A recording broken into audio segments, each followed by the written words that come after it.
Hello and welcome to another episode of the Never a Straight Answer podcast, the podcast that aims to cover a wide range of topics from conspiracy theories to popular culture and news. I'm your host Gaz, and joining me in the studio, well, it's said that he was the one who invented the lotus position, and when doing yoga, the sun salutes him. He's my co-host, Mr. Taylor. Yeah, good evening everybody. Namaste. Welcome. Namaste, yeah. Namaste. Yeah. Thank you and welcome to the show. Welcome, one and all. Thank you for joining us for another interesting episode of the Never a Straight Answer podcast. So whether you're a new visitor or a repeat offender, welcome along.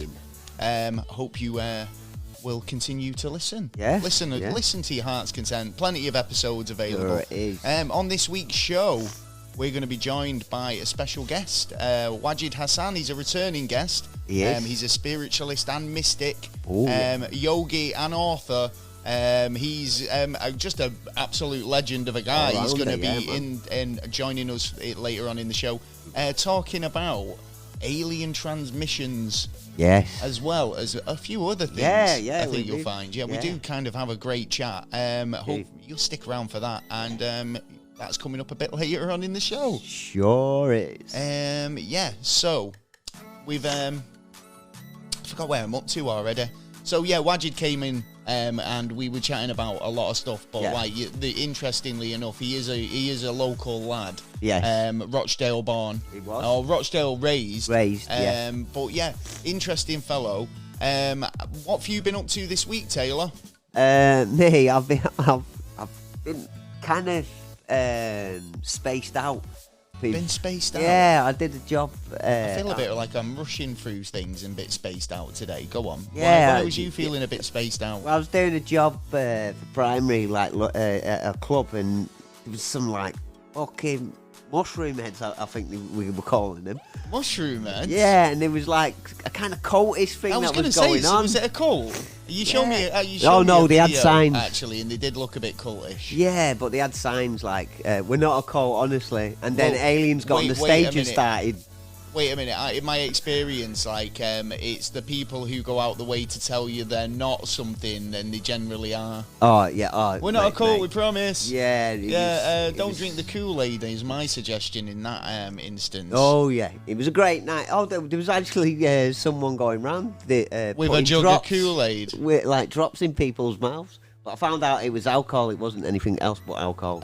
Yeah, sure. Yeah, that's not LSD. That's what they say. A mushroom rave. Oh, they had like a tent as well where you could get cleansed with mushrooms. It was kind of funky, but this sounds interesting. Was this shamans? No. I mean, Wajid's coming on. I mean, he is a shaman of sorts. I mean, obviously he's a spiritual guy. He is indeed. He's obviously being like. But anyway, So other than that, you've been spaced out on mushrooms, have you? Well, not indirectly. Yeah. Me, I've been working on a lot of different things this week. Yeah. I had a dentist appointment, which wasn't very nice, but less said about that. Oh yeah. Other than that, just been a busy week. Yeah. We obviously getting back onto the podcast, and same with that. We never went anywhere. No. Do you know what I mean? No. I'm saying we're getting back onto it, but we've got some plans for some places. Well, we have got some plans for stuff going on, and it's nice to have some guests coming on the show again. Because it has been a hot minute since we have had guests on. It is. That's cool. I like that. I love those conversations we have, and obviously that kind of makes me think. And because of the nature of the guests this week, it's very kind of like makes you sit and ponder life. Well, yeah, because we get our own interpretations of stuff, and it's nice to have another person's interpretation that might not even what you were thinking of. Well, yeah, indeed. Yeah, well, if you've got something to, contribute to the show, and you'd like to kind of say, we kind of bent your mind at all. We have. Or you'd like to help support us, then maybe go over to Patreon, where you're able to sign up and become a Patreon of the show. At several different tiers. There is Agent, Special Agent, and Beyond Top Secret. Depending on how much you love the show, you can get over there and do something. You can help spread the love from Earth and beyond into Yes. outer space. Right, outer space. You can go over to the website at neverastraightanswer.co.uk and maybe pick up some merch. Yeah. We've also got fantastic T-shirts by Ross Cooker, who designed us our cool T-shirt. You go over and grab yourself one. Yeah. So, yeah, before we go into the interview with Wajid, I would want you to say, obviously, his book, The Struggle for World Sanity, is available on Amazon. I'll put a link in the description. He came on the show a couple of years ago. He did. To talk about his Nearly book. 2 years, yeah. And, so, like, we talked about it then, but if you wanted to pick up a copy, we'll leave a link in the description. Or, if you were interested in signing up to Audible... Oh, yes. Maybe do that. They get a free trial with Audible. Best option, I think. And you can get a choice to keep, get an audio book to keep. You can cancel at any time. Prime customers will receive 2 audiobooks in their trial. The ability to choose from the world's largest selection of audiobooks, including bestsellers, new releases, sci-fi, romance, mysteries, classics, and even more. After 30 days, you will receive a book token. And every month after, until you decide to cancel your subscription. Cancel anytime, super easy peasy. You can download and listen to the world's best-selling books, enjoy audiobooks and original series, podcasts from a variety of people. With really good narrators as well. Like, and there's no excuse now if you've wanted to look at a book or a podcast, then now you got the chance to do it for near enough free. For free. And do you know what I do as well? Like, and I've said this, I cancel pretty much straight away. And because I've got Prime, they give you 2 tokens, and then you get 2 audiobooks, and that's plenty to be getting on with. Because, obviously, if you're commuting, and you can just stick an audiobook. But if you can kind of, you don't have to cancel it. You could kind of sign up and get a nice little library. You can. Anyway, moving on. Yeah. Well, returning on the show, we have a very, very special guest. He's a spiritualist, mystic and yogi. He's the author of the book, The Struggle for the World Sanity, and not to mention his 20 years working as a comic and voiceover artist. He's a friend of the show and a very interesting guy. It's Mr. Wajid Hassan. Hey, guys. Good to see you, guys. Thank you so much. And the ever so handsome Mr. Taylor. Oh, don't set him off. He's going to be like, you know what? His head's big enough as it is. Thank you so much for coming on the show again. It's been almost 2 years since we saw you last. I mean, we've just kind of gone into some of your achievements there, which were all fantastic achievements, but you've got to admit, appearing on this show for the first time must have been the highlight of your career, right? I think it was the highlight of all my past lives. Really? Oh my days! I mean, that's and you know me, I'm really big into the reincarnation thing. So that is a big thing for me to say. So well, plus we have so much in common because I'm a Rochdale lad. Yes. Raised in the north of England. My cousin still lives in Salford, so... You've got to love the north. I mean, Manchester, Salford, Rochdale, Oldham, the greater Manchester area. It's just such a great place to be as a child as well, growing up in this area. I mean, you've had a really interesting, fascinating life, which has led you to live all over the world. And you've humble beginnings coming from Rochdale. How did you end up living in the States? I mean, like, we've talked about this in the past, but you've now moved again, haven't you? Is it North Carolina you're living in at the moment? Yeah, actually, I had more humble beginnings because I was actually born in Pakistan in the slums of Oh, yeah, of course. And my parents couldn't afford, and they traveled across different countries by train and buses to get to England, and then I was raised in the north of England till the age of 10, then moved to London, went to high school in London, and got my formal education there in the technical field, and worked as a field service engineer for a company in Birmingham, actually, but they had branches all over England, and then I moved permanently in '87 to the States, and I lived in LA for 32 years, and then just recently in 2018 I have family here in North Carolina, so I just, I moved over here. So I've been in North Carolina now for about 4 years. Okay. How do you find it over there? Is it a different way of life, or is it? Especially now, in a minute. Well, you compare cities like Manchester and London and LA, I'm just outside of a major city, Raleigh. So I'm more in the suburbs and it's more quieter. That's what You I'd don't get like, a the, bit of peace. yeah, I Yeah. mean, I mean, LA, it's like, helicopters and trains and Yeah, it's busy, planes isn't and it? I mean, I'm not a uh, fan of like London because it's too. I mean, I like the city. I love the capital, but I mean, as a busy city, it's a bit Way too busy now. hectic for me. Yeah, and when I come Way back busy. to us, even Manchester's a smaller city, but it's kind of got a totally different vibe. So it's when I travel to the suburbs of any city, I kind of just feel like a bit more at ease.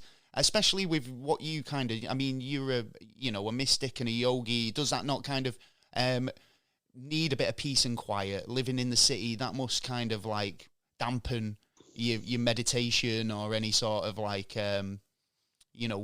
Understand. tranquility you were trying to achieve. well, I'm probably more of a comic an easygoing lad than a mystic and a yogi. So, but I have studied mysticism and yoga for quite a while, and you do get sensitive to everything. And LA,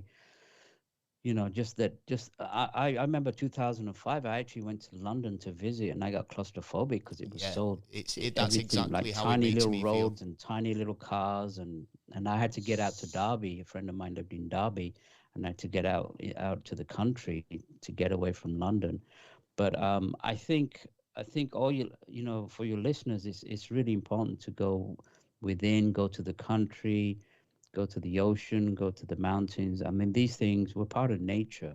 We're not, these murky cities that we built is not part of nature, and so they're actually bring down our vibes. So it's I think it's Totally. harder to keep your vibes up when you're in a murky, Well, it's a cosmopolitan man-made, city. constructed environment, isn't it? I mean, any sort of city. I mean, even the suburbs to an extent. Although you do have green spaces.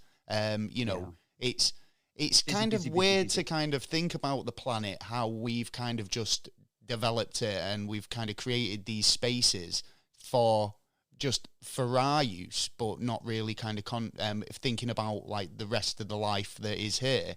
But again, that is a totally another topic we could go on for hours about. But I do I believe live in that this. is kind of I live. important going into the countryside and the ocean and things like that, like you say.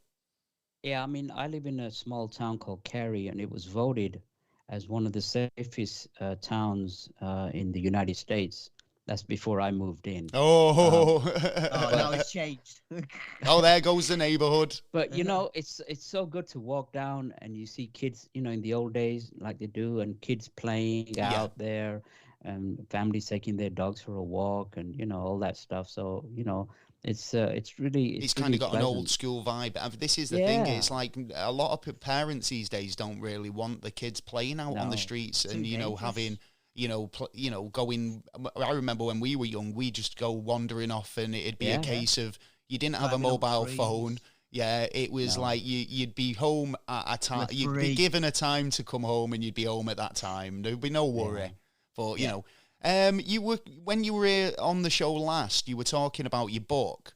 But you've recently been made the official representative for the Aetherius Society. Have I said that right? Yeah. What does that entail then? That sounds pretty quite important. So what's that all about? Well, it's we don't have any representation in North Carolina, so they made me the official rep for that. And recently, I actually attended a body, mind, and spirit festival that they had here. It was very busy, and nobody had heard about the Aetherius Society. And the thing that you guys may not even know, but the Aetherius Society is actually one of the oldest UFO organizations in the world. Right. It Okay. started it was started in 1955 in London, England, by the founder president, Dr. George King. And they recently had a Alien Con exhibition in LA, in Pasadena, and again, the Aetherius Society was representative. But again, a lot of people. It was well known when the master was alive in the 70s and 80s. It was well known around the press, around the world. But it's kind of Is this Dr. George King? Yeah, I mean, the thing about Dr. George King is that he's just a fascinating individual that has not been recognized by mainstream media and the public in general, because most of the work he kind of did, on the quiet. But I mean, Well, I suppose it was kind of a different time then as well, because obviously over the last 20, 30 years, kind of the idea of ufology and extraterrestrials has kind of come more into the mainstream. But obviously, I mean, in the 70s, 80s, it was kind of looked at as kind of a crackpot. You're a bit of a weirdo if you're kind of interested in little green men. And, so a lot of the work was kind of done in kind of like just as a passing interest, or just kept under the hat and not really kind of spoken about. Well, he got a lot of publicity when he was alive. He was on the BBC. He was on most of the major TV and radio stations in England and America. So he did a lot of coverage. But again, media accepted him back then. Like the media won't accept any. Well, they would now, I suppose, but in between. But back then, there wasn't a lot of people who could actually come forward with information and talk about it without being, like Gaz has said, that you've been kind of ridiculed you're a nut for job it. and stuff You're like ridiculed that, for it, and like Well, yeah, he was considered as an eccentric and a weirdo, but not anymore. And especially these days, especially with the Webb telescope and astronomy expanding, people. Although I still think, guys, there's still a cover up, because yesterday, definitely, the BBC reported, well, the media reported these UFOs over Northern California, and you know what they said they were? They said it was space junk from the space station. Yeah. And these were objects that were moving along the sky. It's crazy, isn't it? And I mean, even like we were discussing what happened in February with these UFOs that were being shot down by the governments of Canada and US, and one of them was described as having maneuverability and was the size of a small car. And then, it's weather detecting. It's always weather balloons. I mean, the weather balloon, excuse has been used all the way back to Roswell, so the idea that they're still using it and going, yeah, weather balloon is a weather balloon. Don't worry about it. I mean, you guys know there is a silence group that exists that suppresses the real information about UFOs. And they're scared because they know that these are highly, not only technically advanced, but they're also very spiritual beings that care about us. You say there's a silence group, but do you think that the governments are kind of actually giving us the information, so we've discussed it in the past, haven't we, Taylor, about these projects that they do tell you about, or they come up in the media, but kind of not directly telling you. So it's kind of like, it's almost in plain sight, but it's not being, they're not coming out and saying 100% here it is. They're just skirting around it. So giving us this idea of a grey alien, which is the same archetypal alien that we're always seeing, and it's been the same sort of alien we've always seen since the 70s or 50s. Right. Would you think that that's kind of them giving us the information, but almost kind of making us a bit more used to seeing it? And if there was they came out and gave disclosure on the subject, that we'd be all a bit more easygoing about it, because we've had this sort of image at time after time delivered to us. Do you think that could be a case, or do you think there's a case of that these two branches of the government, one's trying to silence it and one's trying to give us the information without actually telling us? Well, I've just found out some information Bit about of a long-winded way what's around it. supposedly coming up. Now, UAPs are actually government vehicles, drones that are being used to try and do the so-called invasion, the alien invasion, because you could actually there's there's an FBI agent basically who's been working for 25 years, and he disclosed a lot of this before these balloons have been going out and stuff like that, and people have been spotting them, and they were coming true. But the worst effect of it, apparently, their next move is going to be to actually shoot down an airliner as a UFO, right, to shoot down an airliner, which is actually a real drone, so it would frighten people more. Okay, so have you heard that? FBI John Sedusa. Are these guys like legitimate sources, or just kind of like YouTubers? Well, I don't know. I mean, everyone's entitled to kind of their opinions and giving out information, I suppose. So, I mean, what do you reckon? Well, you guys hit a very valid point. I think if they disclose it, it will probably be on the level of fear and alien invasion, which is all rubbish. Because if these individuals were, they could, exactly. So and it's pretty obvious that the governments of the world know about it. They know that they're friendly because again, coming back to this man, Dr. George King, which not many people have heard about. I mean, it's very interesting that people should investigate this man, because he was a very unique individual. I mean, from starting off,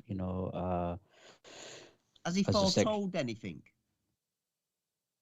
He's foretold so many things it can't be even described in one podcast. But to me, I think he was a genuine contact with extraterrestrials. The reason being, in the early 1960s. Now, this for me is ultimate proof. But 3 weeks before it occurred, he would get information given to him about UFO activities, say around Australia, New Zealand, America, 3 weeks before, and sure enough, they would give the time and date and everything, and those sightings occurred 3 weeks later. So and actually they had to be stopped because the military got involved, and they were scrambling jets to intercept these UFOs, and they had to back off with these predictions, because I'm sure the military would have wanted to kind of have a chat with Mr. Dr. King in this respect, that if he was able to kind of pinpoint where these ships were going to be at any time. The MI5, which is the British intelligence, right? They just revealed that they actually followed Dr. King for many, many years. Oh, really? Yeah, and I'm sure the CIA probably, but the MI5 openly revealed that they followed him because of his views on. We're definitely going to have to look into this chap. Yeah. So you say that he was receiving messages up to 3 weeks beforehand. How exactly was he receiving these messages? Was it kind of like telepathically, or? Well, you have to quickly look at his background. I mean, there's many people who claim that they're mediums and they bring messages, but this man, after the war, he spent 8 to 10 years in yoga practice, hatha yoga, mantra yoga, pranayama yoga, to the point where he could raise his consciousness, or the power of kundalini, up to high centers and achieve these deep mystic states known as nirvana or cosmic consciousness. And after he achieved that was when he was contacted. He said he was in his apartment, in his flat in Maida Vale, London, washing dishes one day, and this voice came out from his head, and it said, "Prepare yourself. You are to become the voice of interplanetary parliament." Now, if you imagine washing dishes in Maida Vale, and this voice tells you you're going to become the voice of interplanetary parliament, I mean, for a week, he was in mental anguish. He's never heard of. He didn't know about UFOs or aliens or anything like that. Well, firstly, you'd just be thinking, am I going crazy because I've just heard this voice? I mean, just kind Such of a being novice. spooked just Yeah. on the just the first state, is enough to kind of make you go a bit, like you say, a bit crazy off that. But the idea that you've been chosen to be part of an intergalactic, council or parliament, that's Well, kind of like, with why me? with this person, Dr. George King, either when I've read some of his material, the thing that got to me was either this guy is a genius or he's the biggest liar or fraud. It's chalk and cheese, it's oil and water. It has to be one of the two. Either Yes. he's telling the truth or he's a fraud. Well, you It find can't that with be. most people in this in these situations, like what was the guy who was working at Area 51, Taylor? Bob Lazar. Bob Lazar. I mean, it's like when he came out with his claims, it's rather, all right, you're rather telling the truth and all this is legit, Yeah. or you're an absolute genius of a liar and you've got everybody eating out the palm of your hand. And it's like, either way, yeah, you're very interesting and I'd like to know more. well, Do you know what I mean? So Let me make these statements that's going to blow your mind, because it blowed my mind. So again, we come back to either he's telling the truth or he's a fake. So after a week, after he got this message, he went into meditation. He locked his door, went into meditation to find out what this phenomenon was, what this was, because nobody could tell him. And while he was doing that, again, an Indian yogi materialized, came right through the door, walked through the door. The boards of his floor creaked, and he sat down and materialized in front of him and told him that he was chosen for this task, and that he would be getting a letter from a yoga school in London so that he could enhance his yoga breathing exercise and then make contact with these beings. And then this yogi master got up and walked right through the door again. I mean, and it's been revealed now. Dr. King didn't at that time reveal who this yogi master was, but it's been revealed because he was alive in India at the time. It's been revealed that it was actually the Swami Sivananda.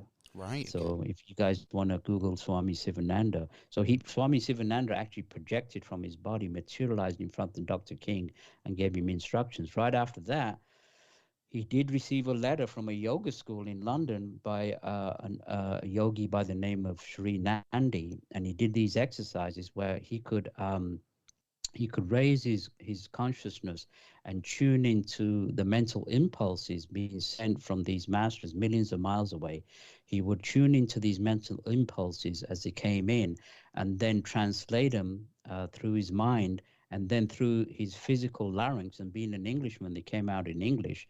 And these guys were recorded on tape. Oh, right, okay. Over 600 transmissions were recorded on tape. So they're there for anybody to listen to and make their own decisions. So that is absolutely mind blowing. The fact that there's evidence and audio recordings of these transmissions. Not just a bit, quite a bit. Yeah, exactly, and not just so you could take his word for it, but I mean having the proof there, or having the basically those interactions to kind of like ponder over yourself, which is kind of really valuable information. Do you think that the reason why this yogi master appeared to him was because maybe he was having a bit of a tough time kind of getting his head around it, and Mental breakdown. not so much a mental breakdown, but I mean, imagine you're there washing your dishes and suddenly you hear Right. this voice. Yeah. You're going to be kind of like within two minds about what it means, where it's come from, who exactly has delivered this message, what are the implications going forward, am I going to hear more about this, am I going to get more messages? But then to have somebody who and he's kind of like an enlightened person who you kind of already know about and is able to kind of reassure you and be able to say, obviously this guy was way more in tune with the higher energies and stuff than Dr. King was at the time. I think that Swami Sivananda was probably a messenger from This these is what I'm masters. thinking. Yeah. So, do you Yeah, think that these extraterrestrials or these intergalactic beings have basically sent yeah, the they Yogi probably Master sent him. to kind of just go and, because it's a bit more kind of I'd think that was a bit more kind of easier to take in than little Yeah, green men, if you yeah, like. Yeah. and like I say, he didn't know anything about UFOs or life on Earth. And then the beings that contacted him again. This will blow your mind, and it's blown my. I mean, I come from a technical background. I look at everything as logic. So if it makes sense, either it makes sense or it doesn't. But That's I me. mean, That quantum physics are now even accepting different dimensions, different realms, and so these masters operate on different dimensions, higher dimensions on within this solar system. So the first master that contacted him was the master by his name, his pseudonym was the name of the master Aetherius, and he sent these transmissions through him. Now the master Aetherius claimed that he was from Venus. right. Now, most people, again, on a scientific level, well, there's no life on Venus. Of course, there's no life on Venus on the physical realm. But they're talking about higher dimensions, which exist on this earth as well. People not even aware of the higher dimensions that exist on this earth, on nature's psychic. So, they claim that they were from higher dimensions from Mars, Venus, Saturn, Jupiter.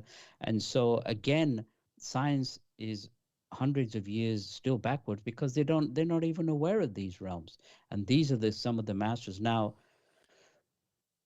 Dr. King produced a book called The 12 Blessings. Now the 12 Blessings were a series of transmissions which he was overshadowed. Now again, this is going to blow your mind, just as it blew my mind, by the cosmic being who was known 2,000 years ago as the Master Jesus.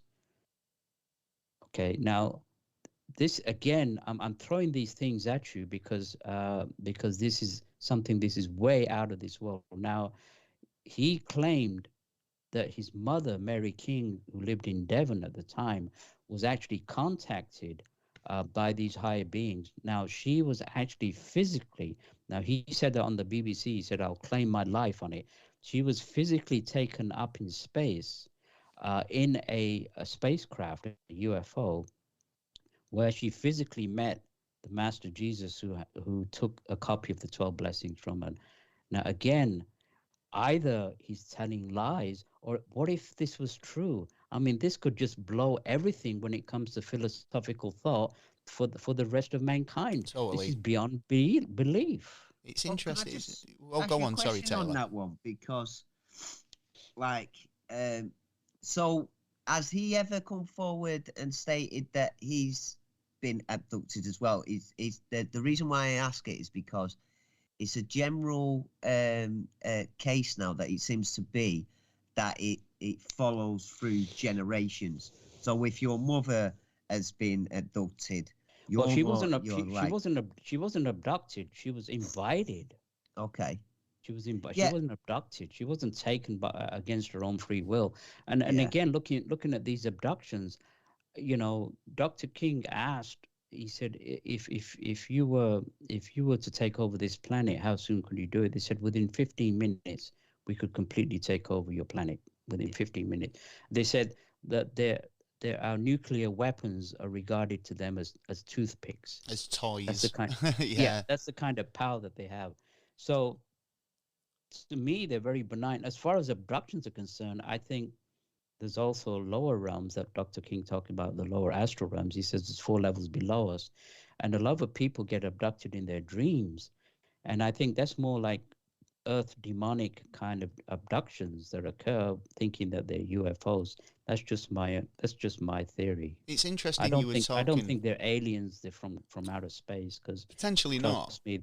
Because actually, we were discussing something the other day, weren't we, Taylor? I can't remember the name of the god, but it was an Indian belief or an Indian part of their religion, and it was basically saying about a crow god with like the features of a crow that lived in a different dimension. Yeah, like, and yeah. it was out. It was Science can touch it. yeah. So it was a dimension away from time, away from um our physical plane. Yeah, And basically, when you start looking into it, it's string theory, yeah, and it's about different dimensions that we can't observe, but yet this God seemed to be living outside of our dimension in a sort of area that was unaffected by time, right?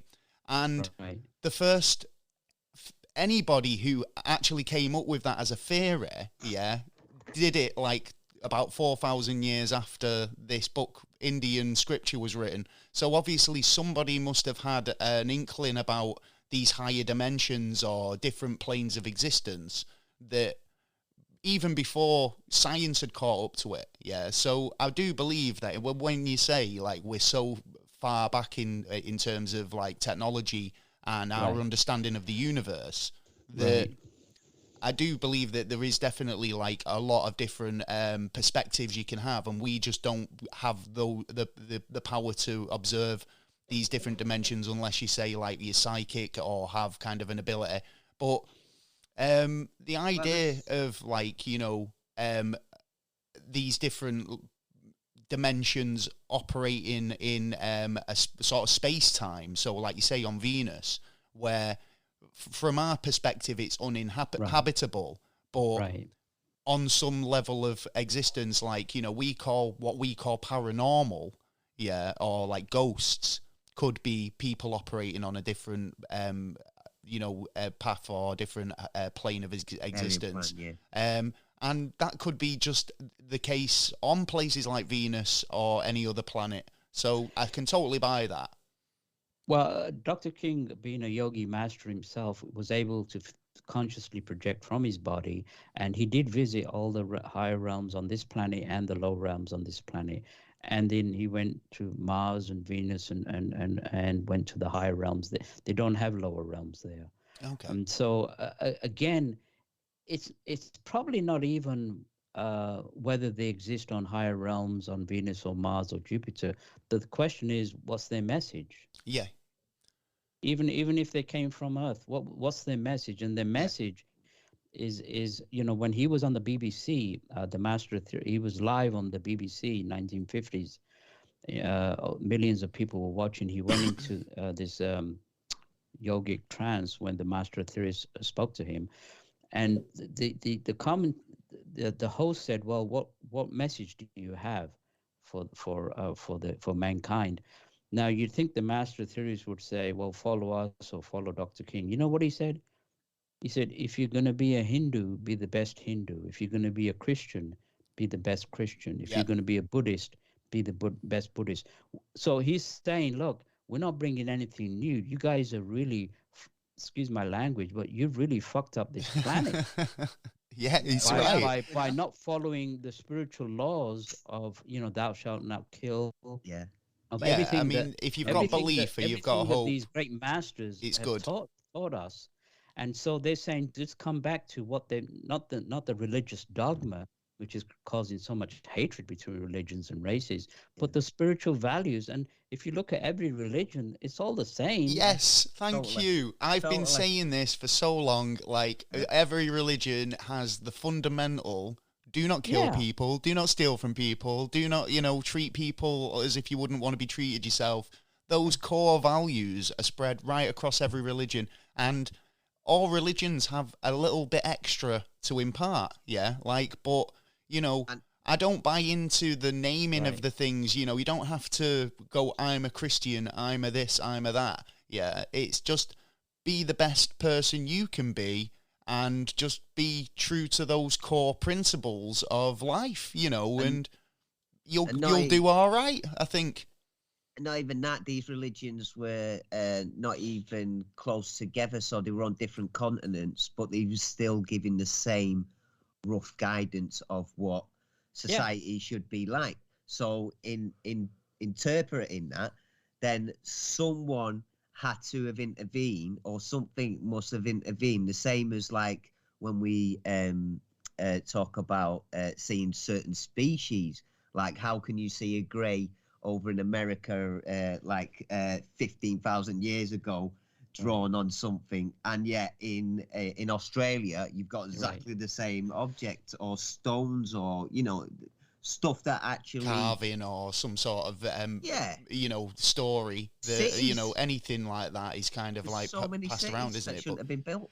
Well, I think just like Swami Sivananda was sent to Dr. King, I think my own personal opinion is people like Jesus and Buddha, Patanjali, Lao Tse, Krishna, I think they were emissaries from the higher beings, personally, that came came and told mankind, look, pull your socks up and sort it out. So do you think that, obviously he's gone on the TV, Dr. King, and said, be the best you can be. But again, that kind of seems like I'm not here to kind of sway you in one way or another. This is what I'm not trying to do. Yeah. So what ultimately was his message? Just to be the best you can be and try and, live life and look after your fellow man rather than, because I don't feel like the world's going in that direction at the moment. No, I mean, you look at this Ukraine war right now. I mean, the Russians and the Ukrainians, they're both Christians. They go to church, and then they go and kill each other. I know, yeah. It's like you're not being good Christians. What did Jesus tell you as a Christian? What part of thou shalt not kill? Don't you understand? Well, but then you've got the bits like an eye for an eye and stuff like that can. And don't forget, in some religions, the words have been interpreted and changed, so it can. Thou shalt not covet thy neighbour's ox. See, an eye for an eye was probably talking about the law of karma, the law of action and reaction. Yeah. And then, in other words, if you murder somebody, probably you will be murdered either in this life or the next life. Exactly. What goes around comes around. Not to punish you, but to teach you that you don't do this kind of stuff. Now, unfortunately, it's been twisted, hasn't it? Yeah, unfortunately, in AD 553, at the meeting of the elders of Constantinople, they just happened to just take out the teachings of reincarnation, which would have been taught at that time, and put this one life to live as does the Islamic and the Judo religions. So you've got this one life to live. Is like either you do what we tell you, or you go to hell and damnation, which is a load of rubbish. And so one thing that these masters said is that the law of reincarnation has to be reintroduced back to the earth. It does. You know why? It's scientifically ultimately correct. Yeah. Because I mean, this is something that's been suppressed by the major religions in order to control the masses. But if the law was taught of reincarnation, then people would think twice before they went out to war, thinking they could be murdering their brother or sister or mother or father in a previous life. So a lot of these wars would stop immediately. But it seems the interpretation of like all religions that there's actually only certain information that's been put in there, and the rest of the information has been hidden away. So we are all on roughly the same path, where we're all trying to find out what our past has been and what our future is going to be, and yet the telltale signs within the original book, the full booklet of the religion, has been taken out. The Vatican knows about it. Yeah. Of course they do. They know all about it. Redacted. Yeah. I mean, interesting though. You were talking about what was that you mentioned a while ago, Taylor, about reincarnation, and we were talking about how most people, if you reincarnated and you reincarnated, at some point you would have maybe lived every single life that has yet to be lived, and then egg. Yeah, the cosmic egg thing we were talking about, yeah. And it's almost like once you've been reincarnated through everybody, so like you say, that person you're fighting in a war could be your reincarnated mother or grandmother or whatever. But obviously with time being so kind of a bit of a thing we don't really understand yet, like if you reincarnate, then potentially you could literally reincarnate into every single person in the world, yeah. And then to learn lessons and things, and if that was kind of like, if that was public knowledge or if that was correct and people kind of understood that, then like you say, they would literally be like, well, hurting you is hurting myself. Yeah, so why would I do this? There'd be no such thing as racial pride. Well, of You can't course. say I'm proud to be this color or that color. There'd be no religious pride. Well, I belong to this religion. Sexism, anything, ageism. There'd be no sexism because you also come back as a woman if you're a man, and as a woman you may come back as a man. So it throws all that out of the window. Yeah. Well, what about yin and yang? We always have to have that.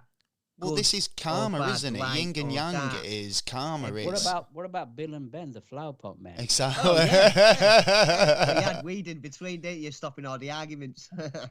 That's true, actually.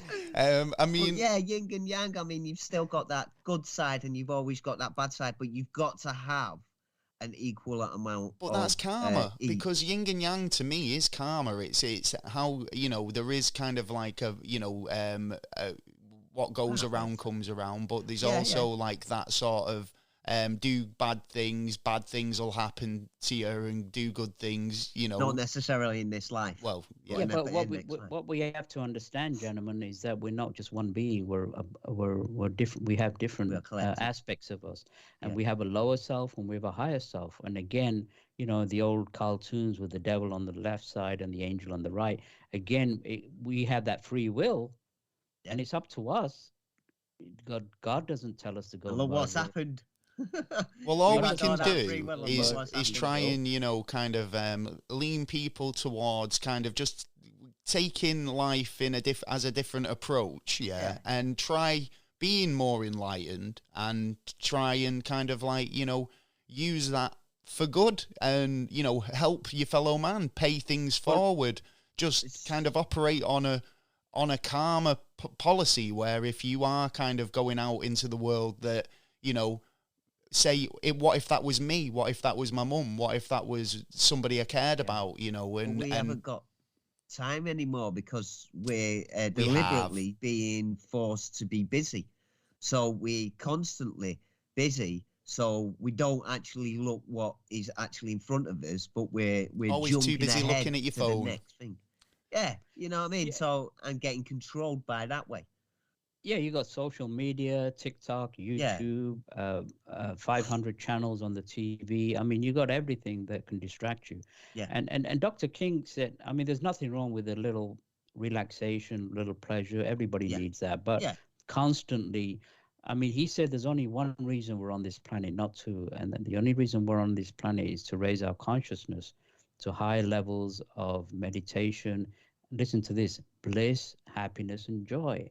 That's what we're here for. We're not here for all the chaos that we create. Stress and anxiety. That's our own doing. Yeah. I'm glad you actually said that, because I thought you actually going to say procreate, but you didn't, which I commend on that one. Well, that kind of falls under bliss and enjoyment, doesn't it? If you like. Yeah, you know, generally in the public's eyes, it is why you hear, procreate and, you know, get on to the next, you know, and it's a case of, well, no, like keep the species going. Learn as you're going through the life. You know, he said on some of these higher planets, they don't actually physically procreate. They actually, the male and female create without touching.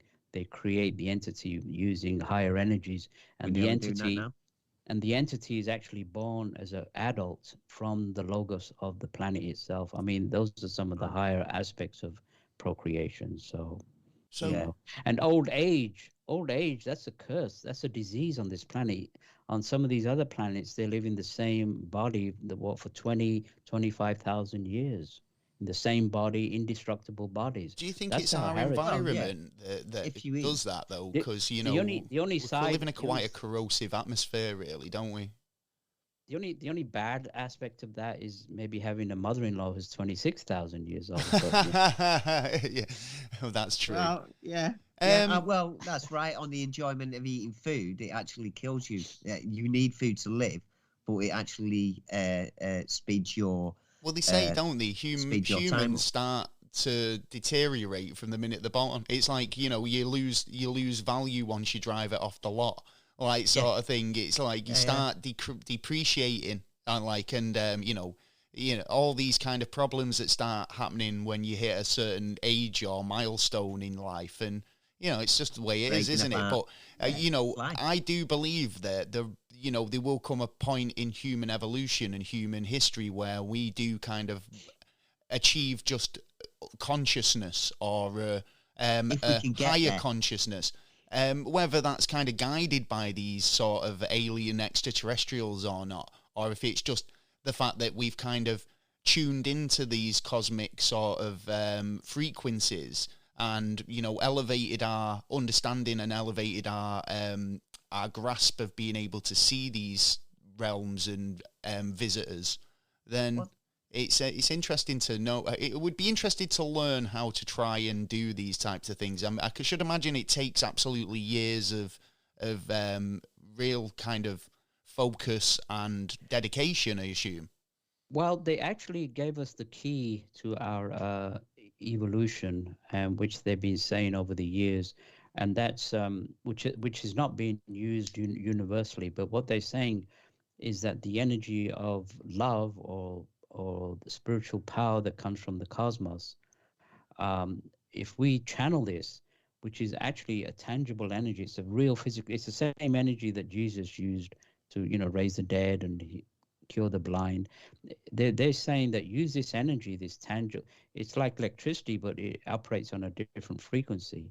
So they're saying come together as they address us as mankind. They don't address us as Chinese or English or Japanese. They said if mankind came together and sent out this power, we could transform the earth. It's that simple. It's true. I mean, it is honestly true. If we all put our heads together, it's so simple, but it's not understood. It's not understood. Yeah. It's fascinating stuff. What was you going to say, Taylor? Yeah, I do have a question. It's sort of don't take this the wrong way, right? But the amount of time I've looked into UFOs and that, there's a constant thing of they do not want us to know they are there, yet there are certain individuals like Dr. King that are being picked to actually like act as representatives for mankind, right? Yeah, where it's actually picking certain individuals instead of like the collective of us. Like you're saying, like if we were all in the same like moon, then we would. No, I know. The planet would but the be thing is, a lot better. we've got free will. Yeah, like Wajid said earlier, we've got free will. Not everybody's the same. Not everyone's shares the same beliefs and opinions. So you show yourself to the masses, then you're literally going to have a load of people shooting up at the spaceship or whatever. Yeah, exactly. Yeah, it's going to be chaos, right? By finding more of an enlightened person. Do you know what, actually? I would rather them pick somebody at random with an enlightened personality or, an easygoing way of life and thinking than go into one of our fucking, politicians or anybody in so-called power because, mate, they're not the right people. And I keep saying this because, I mean, it's interesting that we are intelligent life, but we say that like dolphins are more intelligent than most other animals on this planet.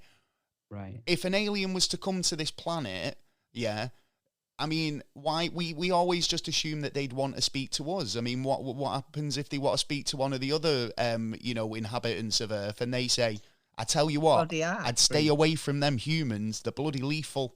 Do you know what I mean? Yeah, but they are through like Dr. King and that, and I no wonder wonder they if don't want to the speak to government us. actually know that he's actually connected because governments or above governments know a lot more than what we know, and which they must know about the species and how they interact. Well, there was a what they're doing here, basically, like what they're doing floating around. Yeah. Well, it goes again. Well, was Dr. King just randomly chosen? I don't think so. I think he was. No, I don't think so. I think he was chosen before he was even born. I think as an emissary, he was probably a person who was very high up in the spiritual hierarchy. But again, that's another story. But coming back to what you guys said about the politicians and the religious leaders, they have been approached. and so they didn't listen to the message because it affects their ego and power.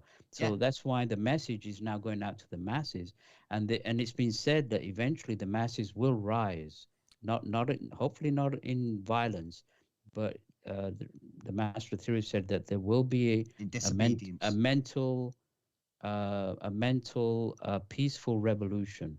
In other words, a change of thought. Yeah, change of ideology is what's needed. Yeah, not to violent riots. That's not going to fix nothing. But that's hard the way that the governments and and them above the way they've propaganded like stuff, and like they basically at the moment they're splitting everyone up. It was friends, but now it's more family. So the more internally they can get into your social life and split you away from your friends and family. Oh, it's very 1984, isn't it?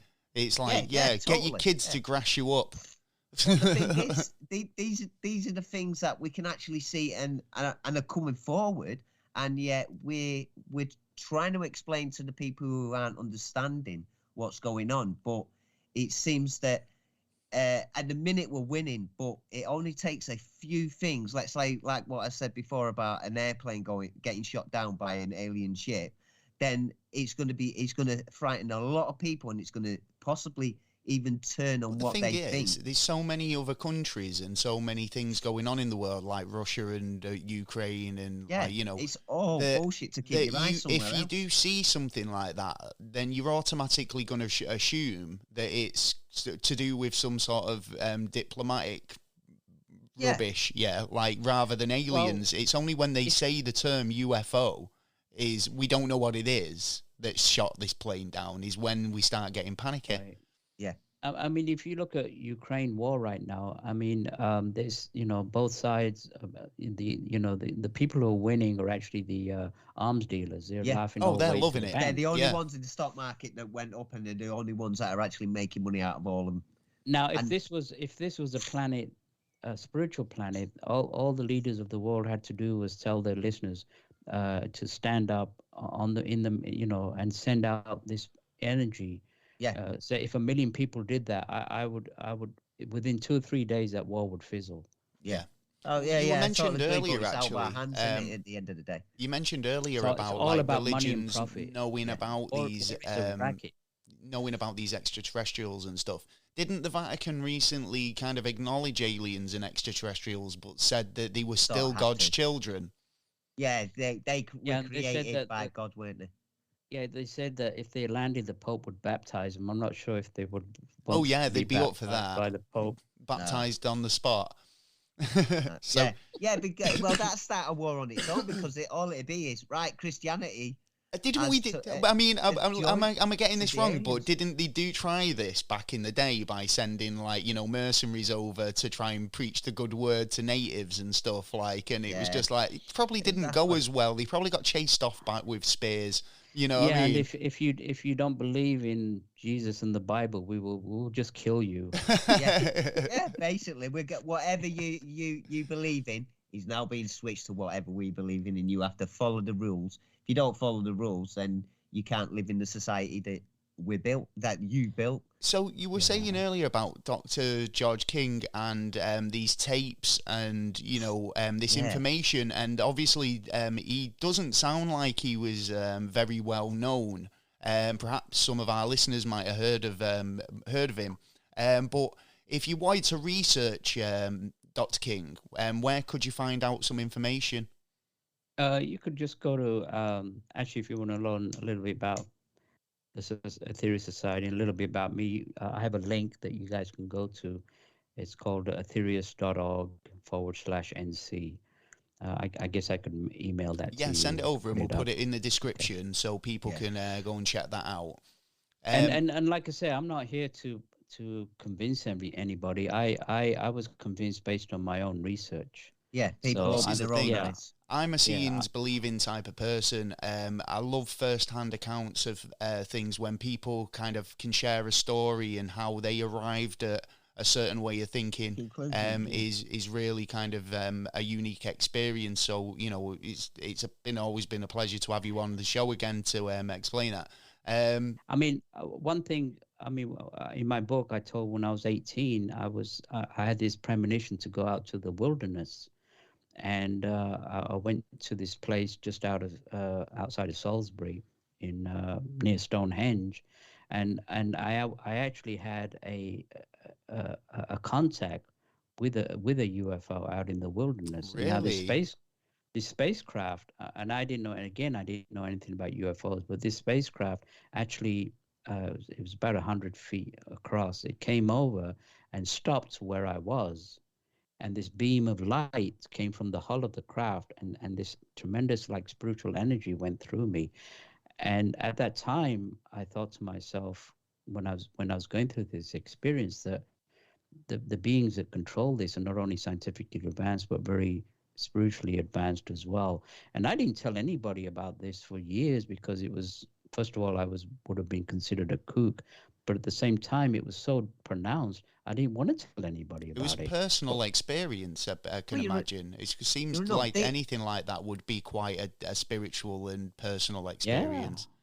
And I was only recently that I put it in my book, but you know, a lot of people are having these experiences, not only just me. A lot of people have been are having uplifting spiritual experiences when they come into I contact with do believe there UFOs. is an awakening happening with people and kind of opening their eyes a lot more, and a bigger percentage of people are actually taking notice of what's going on besides the mainstream media nowadays. So, you know, it is definitely a good time.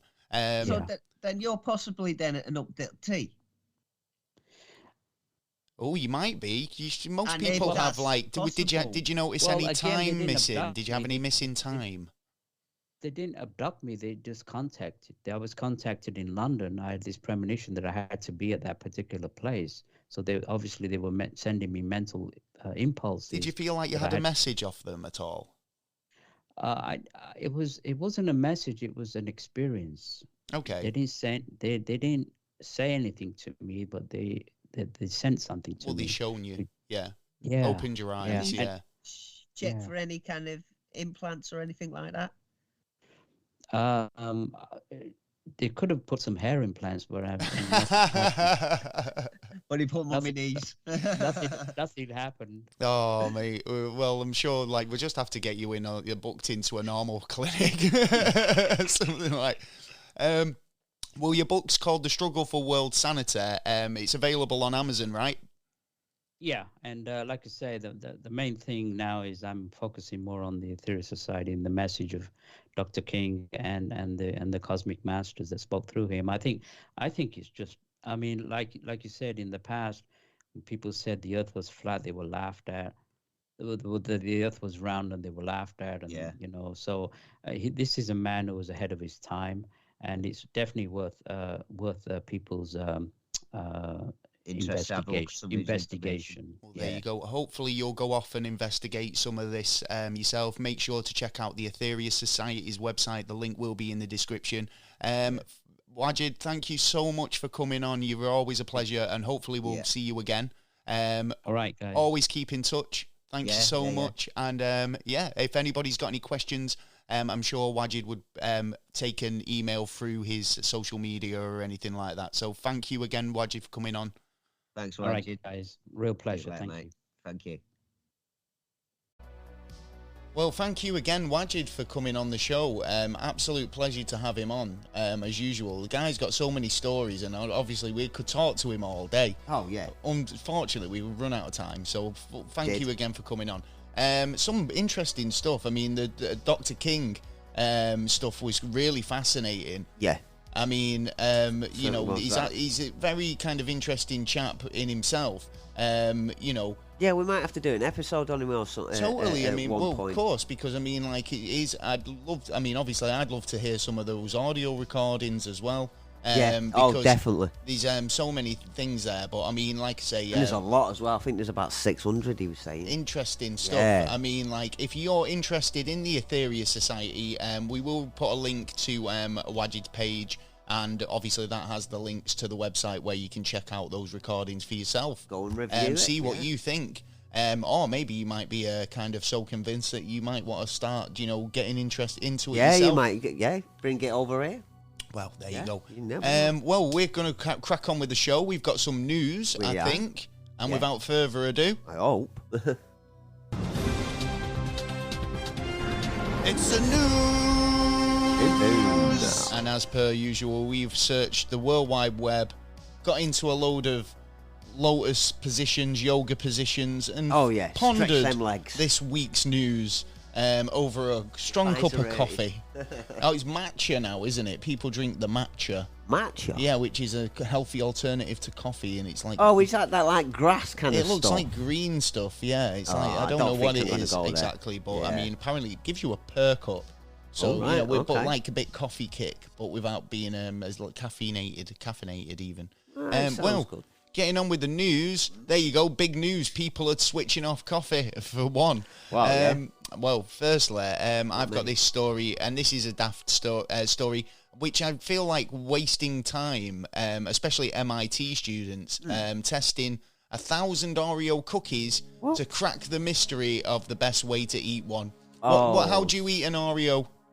I like to split it. You twist it, don't you, though? You can't just pull it apart because you break the cookie. You've got to do the twist motion to get the cream off without kind of... I don't do the twist, I pull it. Oh, so do you get like a bit of cream on each side? Sometimes, yeah. You see, that's the slacker way of doing it. Yeah, and the one with the less cream, that's the first one you eat, and then the second one is like, right. Well, yeah, because that's the good bit. It's like savour the moment. You don't eat that bit first and then you're left with a bare cookie. Yeah. And you're on to the next one and discard that. And there's different ones now as well. What, you got like strawberry ones now?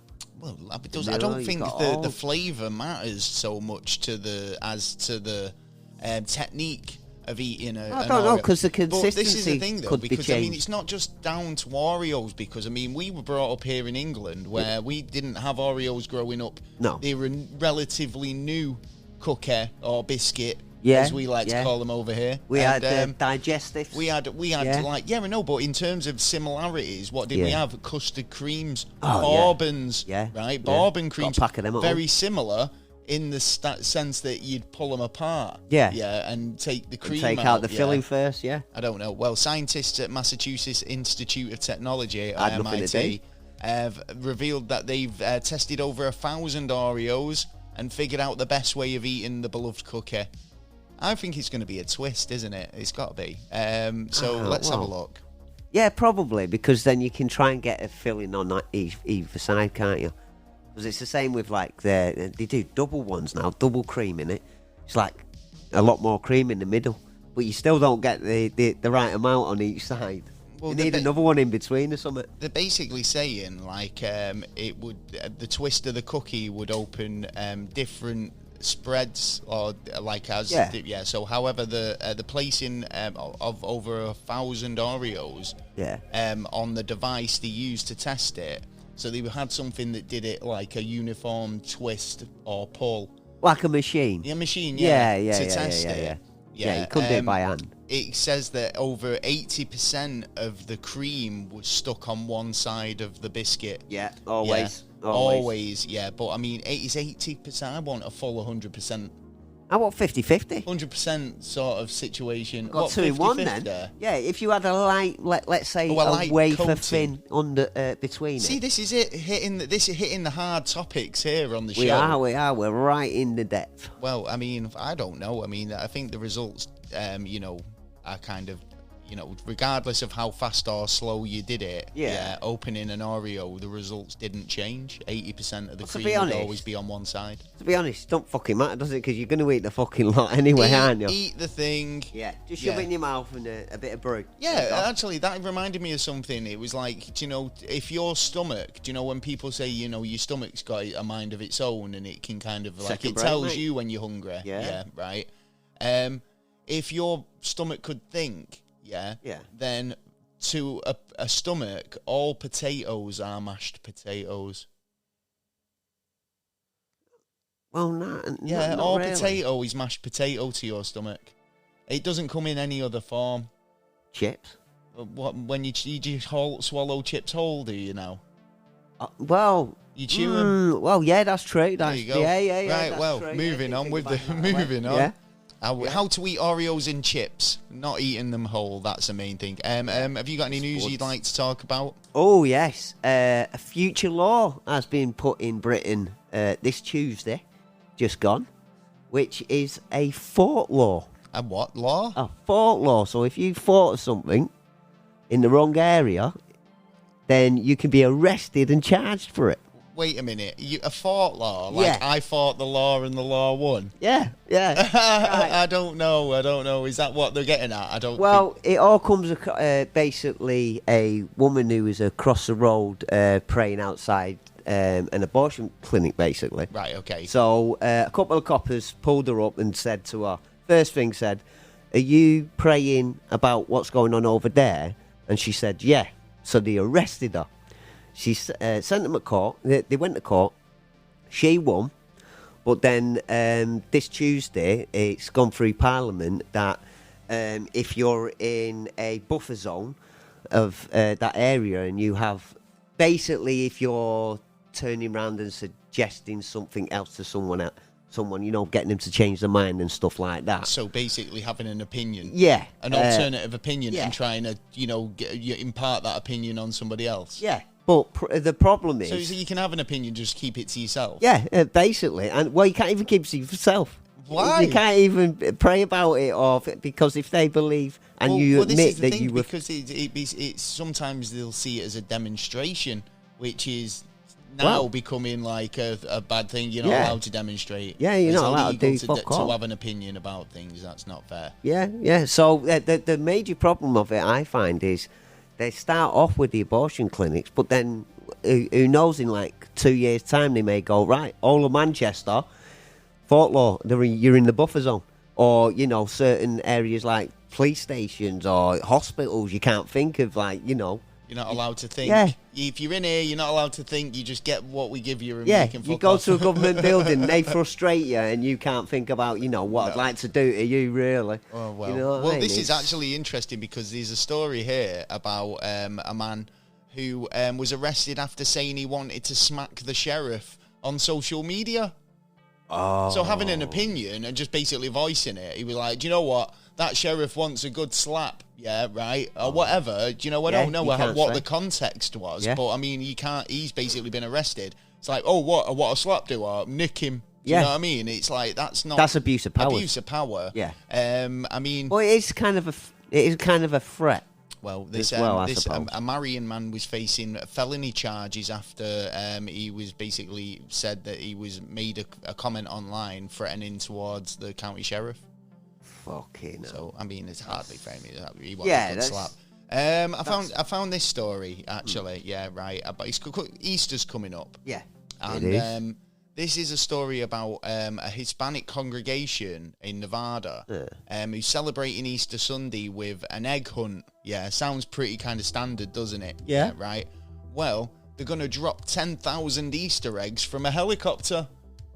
Oh, well. Trying to spread the gospel of Jesus. And it's like, imagine that, you're walking down the street and a fucking Easter egg hits you in the back of the head. It's like, I got hit by Jesus, it's just hit me with an egg. Especially if they're in a box and the corner hits you. No, mate, either way, right? Eggs, like, they're going to break as soon as if it hits you with the pointy bit, it's going to hurt. I mean, the tensile strength of an egg shape. Yeah. They do that test, don't they, where they stand on it? I mean, they use eggs because, obviously they're delicate. But, I mean, how many of those are going to be wasted? I'm not being funny. 10,000 eggs are being thrown out of a helicopter. And not only that, you're going to poison the environment, the animals within the environment. Dogs like dogs and those. that, yeah. Dogs aren't allowed to eat chocolate. No. I mean, what would Jesus say? Yeah. You're basically killing off a couple of animals for your own gratification. Well, they believe Easter Sunday is important. It's fair enough, right? And they have the opportunity to deliver the message of the gospel to as many people as possible, This is the main purpose of the event. And they wanted to have an opportunity to get families to have a bit of fun. Ain't that what churches are for? Go and gather up all them eggs before the dogs get them. But ain't that what... bastards. As if I got enough to do on a Sunday, then gather up eggs off my front lawn. Exactly. Ain't that what churches are for? So you get... if you wish I'm not go being in funny. there, then you'd turn I'm up. not being funny, but I can see a lot of people going, yeah, my car window's just been put through, or it's caused an impact, Hey, that's a good idea, pile that. up on the motorway. Get some money out of the church instead of them taking the money. Or fucking, I don't know, it's hit him in the head or something. Yeah. There's going to be some sort of yeah. repercussions from, you know, I think Yeah, but they definitely they throwing hard objects, even Easter eggs out of a helicopter. Yeah. Yeah. I don't. I You think can tell they need to think about it. You can tell we're from England, can't Yeah. you? It's like health and safety's rife. It's like, oh. Well, yeah, Oh. that's true, because a lot of countries don't have that kind of shit, don't they? We're just... It's forced down our throat, isn't it? Yeah. From, Yeah, but, like, really, some of the fucking things are stupid. I mean, I remember one year, I think when... Some people are stupid. I've Yeah. got a story here after you. Go on. 10,000 people fell out their own pants. How'd you fall? Right, let's Yeah. clarify. Wait a minute. 10,000 So people. when you say pants, do you mean underpants or do you mean trousers? Trousers, yeah, You see, yeah, 'cause yeah. I Or said- either, to be I said honest. pants to somebody the other day, meaning pants, Yeah. meaning trousers, and Yeah. they were like, "What are you talking about?" And I was like, "You know, pants." Yeah. And they were like, What you run about? Mean speedos or like your Y fronts or whatever? No, I mean like pants. no, my big pants. Anyway, go on. So people fall out of their pants. Yeah, it come up. I think when I mean, there's Tony some Blair was absolute in office. fucking idiots out there. Yeah. Right, well, there you go. You live and learn. I'm Yeah. going to try and find the statistic on that. I found this Yeah, it was story years ago, about a woman from Springfield, which... Oh, what? The Simpsons? Is she your Well, neighbour? there's a few Springfields in America, so there was always a thing about whether copycats. where Springfield was in the United States. Do you know, the actual Simpsons one? But this woman is from Springfield, in a real Springfield. Yeah. And she's facing 4 felony charges. Guess what for? Standing outside drinking a cup of tea. Driving with her kids attached to the roof rack. What the fuck? Yeah, What's wrong with that? She says the 23-year-old was driving in a parking lot with the kids on the roof rack in May 2022. Shit. The 3 underage children, 3? yeah, were rather on the roof or on the hood of the vehicle. So yeah, What she's, the fuck? So she's this got is no what I'm saying, excuse people are that she just stupid. put them on the top and like drove off and forgot about him. Yeah, during the incident, one of the children, a 15-year-old boy, was hurt when they fell off the car. Oh. So I mean, not sure. Were they just having a bit of a Bit of a lark? play around. 'Cause, Yeah, I mean, but a even then. 23-year-old driving. I mean, she's quite young herself. Yeah. Do you know what I mean? Yeah. I mean, how old? The Wait a minute. Wait, 15-year-old. wait, a 15-year-old cannot be her kid. If she's 23, how old was she when? I mean, come on. Well, she might have been babysitting. She might Yeah, have you been got to watch the babysitting. babysitters, you know? Fucking hell, yeah. If that was the babysitter, Yeah. I'd be like, Yeah. you're not getting paid. Yeah, but You're I bet the shit. kids loved it. Okay. But But they were until like, yeah, it's we're all like fun, you. It's all fun and games until somebody gets hurt. Yeah. So go Oh, for yeah. it. Have you got anything else you'd like? Any news? Yeah, caught the government lying big time. You did? the other day. Or just yeah. generally people have? People have. I found this the other day. Basically, Penny Morgan, who is an MP for the Conservatives, who was up against Liz Truss to become Prime Minister. She was in the top 3, I think. I think she come in 3rd, actually. Basically, another MP from Labour had turned round and asked her, why haven't you told the people about digital IDs? When are these digital IDs going to come out? We don't want them. Yeah, all the kind of stuff about it, and she blatantly turned round and said, "We ain't looking into digital IDs. Digital IDs aren't coming out. They're not going anywhere and anything like that." So, if you go straight onto the government website, what have they got on there?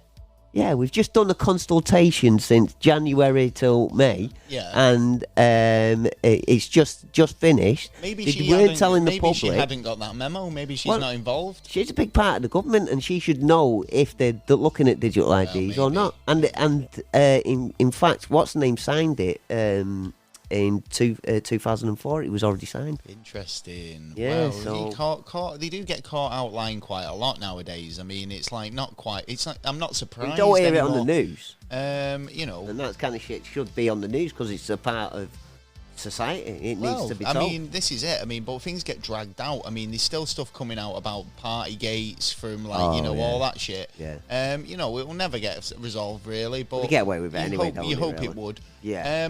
Found this story here. You'll like this. All right. Man breaks into daycare centre, steals diapers, right, and pretends to be a baby.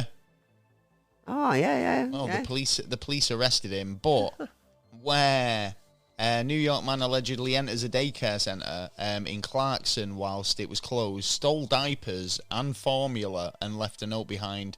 That's desperation, I think. The police said they took the man, 65, into custody, but shortly after he ran out the back door. Yeah.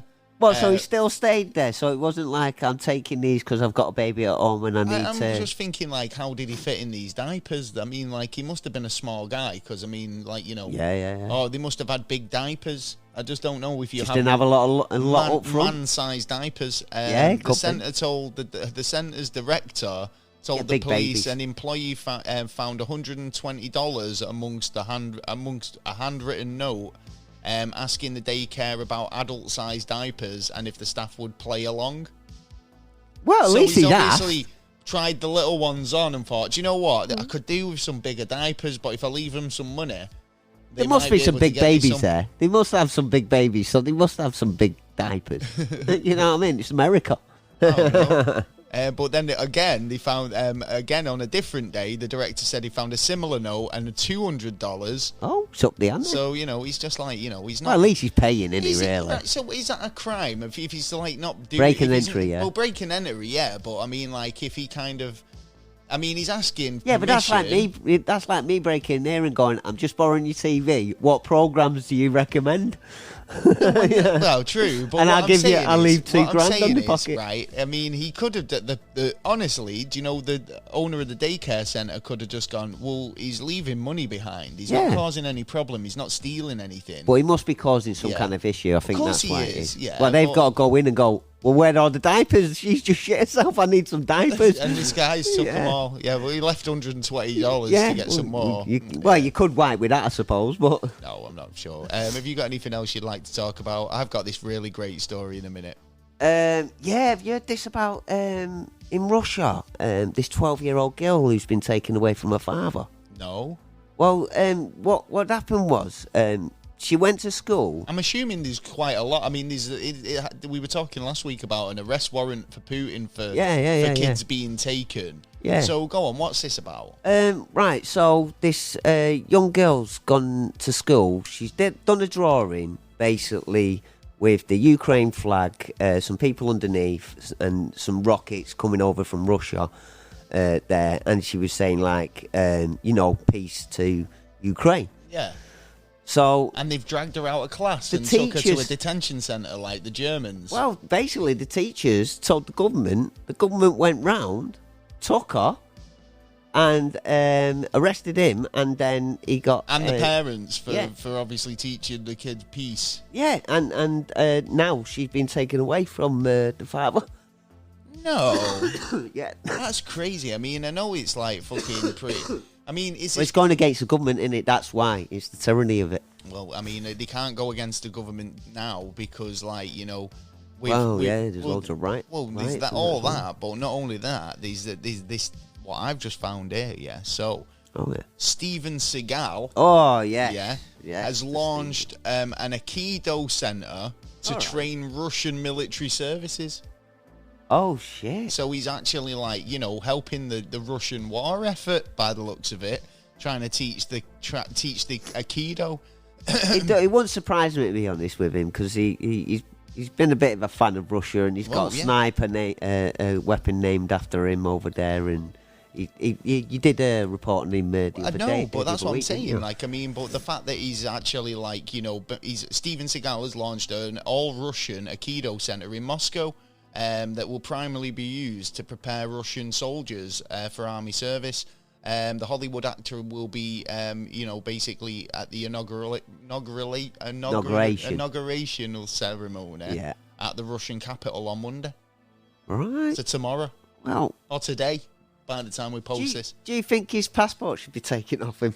Well, he's an American citizen, isn't he? Yeah. Wasn't he a law enforcement officer who got arrested? He's had an interesting life, hasn't he, old Stephen? Yeah, well, he worked at the local sheriff. He used to go down there can and do just do a the few jobs with splits. him. Yeah, I can train Aikido. but there's been quite a bit about him, doing lying and stuff. Well, as I don't know. I about mean, his- is that considered, a traitor? Is he a traitor to the country? I mean, is it what do they call it? Well, yeah, it'd be it'd be a traitor if the American forces Were go involved, in. Yeah, if they were involved with in a fight against Russia, then yeah, definitely. then he would. Then It's they a definitely defection, should. isn't it? I suppose. Yeah.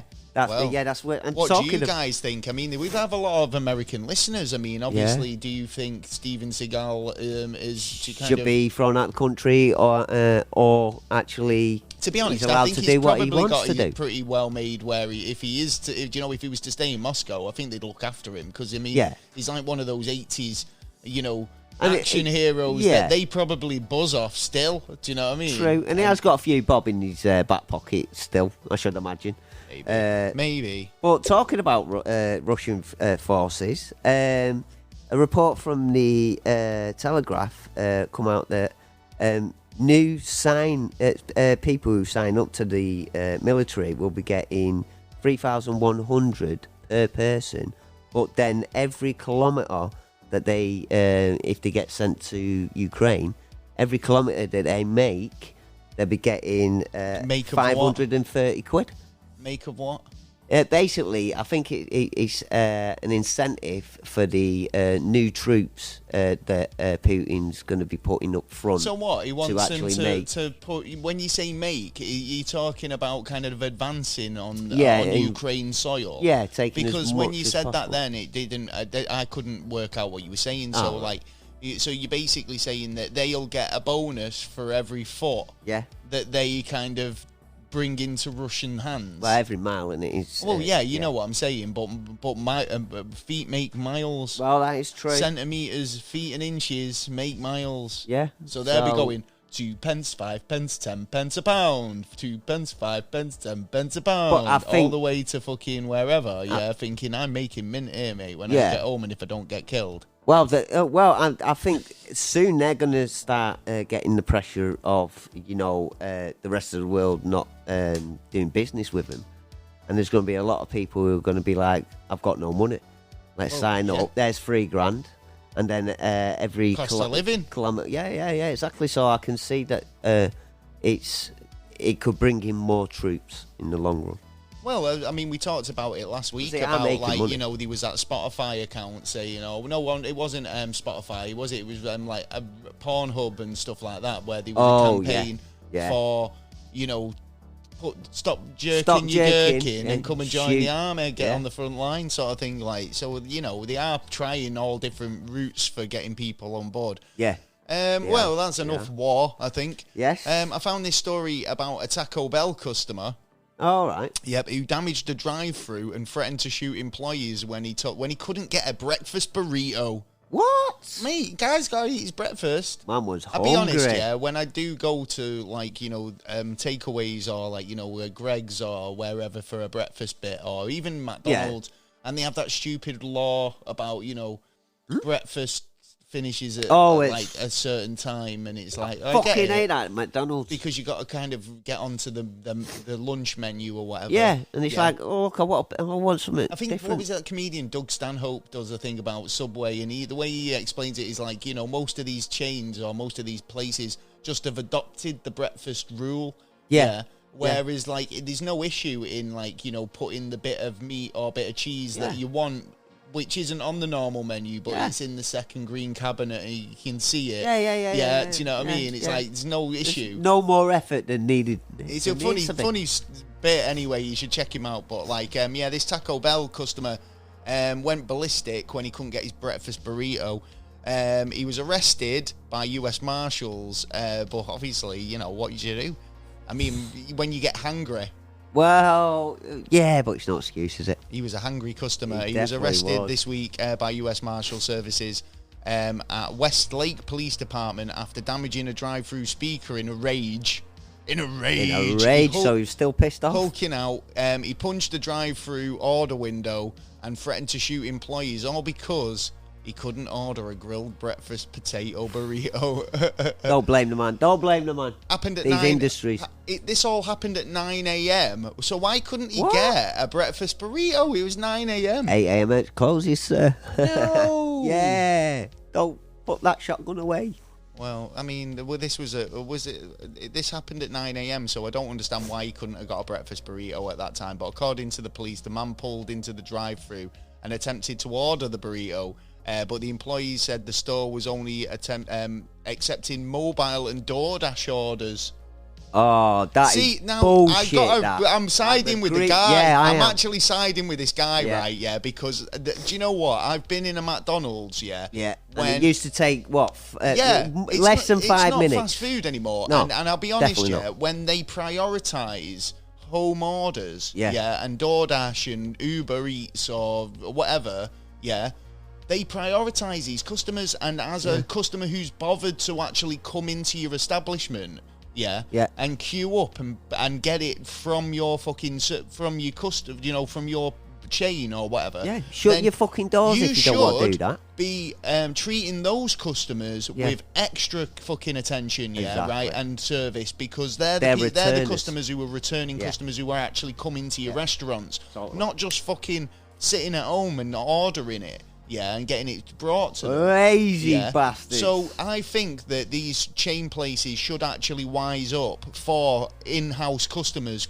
who walk in off the street. Yeah. Because I remember going into a McDonald's and going, can I have a burger? And they give me a burger there. Yeah. And then now I've got to fucking stand there with my ticket and go, cashier number 5, please. Yeah, yeah. Wait for me number to be called out. I'm soon waiting for him not to accept cash. Well, I'm still waiting for an apple pie I ordered about 6 months ago. So, anyway. Now, well, that'll So, get delivered soon.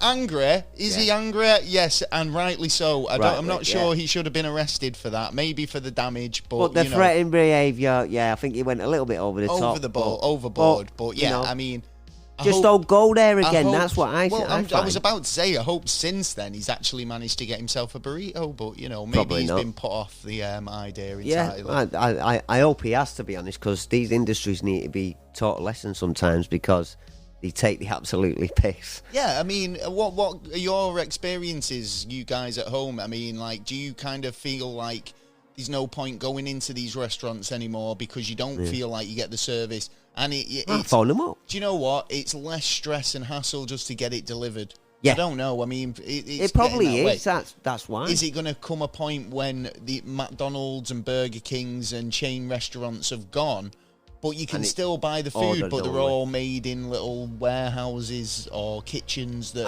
I could see both of them opening. It's still doing the same thing. All you need is just a closed off another kitchen. car park. Yeah. And like do all the orders there for other customers. Car park. Yeah.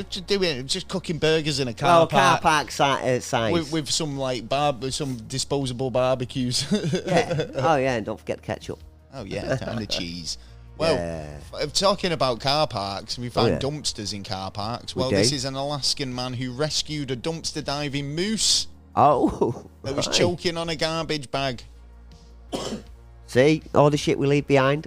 This is true, actually, the impact. I'm saying this to Wajid earlier on in the show about, like, the impact on, like, how we kind of, like, just took over. Yeah. I feel like we were talking about that. I'm not sure if we actually included that. Yeah, well, we're the ones who are responsible for letting the companies do what they do. Well, I mean, as well, just the general waste for the everyday human. Yeah. I mean, obviously... 51% of food gets wasted. But the point being is we take up a lot of the land and resources, and we try and kind of accommodate for the animals and wildlife, but we try to, but not a lot of the time. Well, this is the thing. I mean, it's like when a moose has got no choice but to dumpster dive for food, right, then try and actually find it in the wild, then, there's a problem, and especially when, the choking and choking hazards. We made a big deal about those rings that come on 6-packs of lager or beer. Yeah, they got dealt with. And they now got it's little stopped. blobs of glue. There's always going to be something, but I mean, this guy's an absolute hero anyway for diving in, and I don't know why we did it. Like he's got CPR or...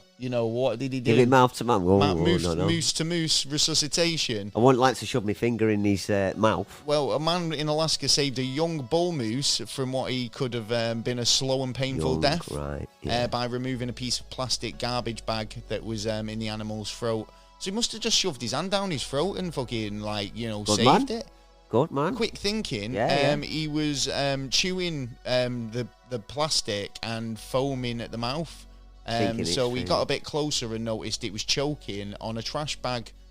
So he tweeted out, I was driving past some dumpsters today and I noticed something odd. It seemed to be a moose chewing on what appeared to be a trash bag. He was stumbling, chewing profusely and foaming at the mouth. As I got closer, I noticed it was choking on a trash bag, so I thought I'd call the animal control, but I kind of felt time was of the essence, so I slowly made my way closer, and he basically got hold of it and grabbed the trash bag and started to pull. He started to get worried because he knew that at some point it was way down its throat and was unable to remove it without hurting him or getting hurt himself. Yeah, because you don't know what's on the other end, really. Well, he doesn't know if it's just going to kick him or whatever, you know, in a panic or something. So we noticed a pumpkin, and he gave it to him to eat while he was basically trying to pull it out, and he was basically happy with that. He hung out with him for a while, for about an hour, and watched him. Watch the movies, have a beer. He played with the pumpkin and then eating it. So this was obviously, like, you know, a distraction for him. But, like, honestly, the guy's an absolute legend. Good thinking, man. Quick thinking. Yeah. Brilliant little story, that. So, have you got any more news? I've got one more, which is about Gwyneth Paltrow suing and counter-suing. Well, go on. What's this about? Some vagina candles? No, actually, it's about skiing. Okay. Yeah, because she went skiing in a resort and they weren't selling her vagina candles. No, and that's probably why she's suing. So she's with an instructor going down the hill, and she says, I watched a bit of the court yesterday on it, that she felt something behind her. Oh, heavy breathing. Oh, was he rubbing up again? Was he put? Wow. Oh. And then all of a sudden, two skis come between her legs, and she was thinking, "Oh, what's going on here?" And then collided with this guy, and then went off. So it was one of the rules is if you collide with someone, you give them your details. Yeah, basically. But she said didn't exchange insurance information. The instructor actually give the details and that. Yeah, but still, she should have been doing that for one. So he's suing her for $1 million because he's got a bit of eye damage or something, and she's counter suing, which is cheaper for her, to be honest, because she thinks it wasn't her fault. But if you consider it, it was a fucking accident. Yeah, well, it was just an accident, you know what I mean? Everyone sounds like he was doing a bit, kind of getting a bit edgier, getting a bit closer to Gwyneth, but, you know, I don't know, maybe it was maybe it was just an accident. Yeah. Talking about suing, the police are suing rapper Afro Man. Oh, Afro Man entered in for a while. I didn't go to school because I got high. Yeah. Ooh, wow. Yeah, Afro Man was brilliant. There's actually a documentary on YouTube about him, but... Have you seen that one where he assaulted the woman on stage? Oh, I don't know. I can't remember that. Yeah. But, well, he's in trouble because the police are suing him. Yeah. After apparently he's for humiliation and loss of reputation. All right. Yeah, after he used footage of a home raid to make a new music video. Well, was it his raid? I mean, was it a raid in his own house? Yeah. I mean, no.